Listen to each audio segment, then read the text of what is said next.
కావచ్చు, జెండాని నమ్ముకొని ఉండటం కావచ్చు, తట్టుకోలేనటువంటి కొంతమంది మరి ఈ రకమైనటువంటి చర్యలకు పాల్పడటం జరిగింది. దీన్ని మనం మరి పెద్దలందరూ చెప్పినట్టుగానే ఈ గ్రామంలో ఏ ఎన్నిక వచ్చినా ఆ ఎన్నిక ద్వారానే వాళ్ళకి సరైనటువంటి సమాధానం చెప్పాల్సినటువంటి అవసరం ఉన్నది. ఆ రకమైనటువంటి బాధ్యత మా వైపు నుంచి మేము కూడా తీసుకుంటామని చెప్పేసి నేను ఈ సందర్భంగా తెలియజేస్తా ఉన్నా. అంతేకాదు ఈరోజు ఎండలు చూస్తే ఆశ్చర్యపోతా ఉన్నాం.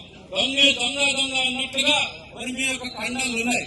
కానీ ఒకటి మాత్రం ఈ నియోజకవర్గంలో వరుసగా జరుగుతున్నటువంటి పరిణామాలు, ఒకసారి ఎన్నికొస్తే ఒక అలవాలు శ్రీనివాసరావు చనిపోతాడు, మరొకసారి 80 నాగేశ్వరరావు చనిపోతాడు, మరొక సందర్భం వస్తే ఆమె రామారావు గారిని చంపుతారు. అంటే ఇవన్నీ కూడా మధుర నియోజకవర్గంలో ఎందుకు జరుగుతా ఉన్నాయి, ఎవరి అండతోటి జరుగుతా ఉన్నాయి, ఎవరి హామీతోటి జరుగుతా ఉన్నాయి, ఏ అధికారాన్ని చూసుకొని చేస్తా ఉన్నారు అనేటువంటిది కూడా ఆలోచించాల్సినటువంటి అవసరం ఉన్నది.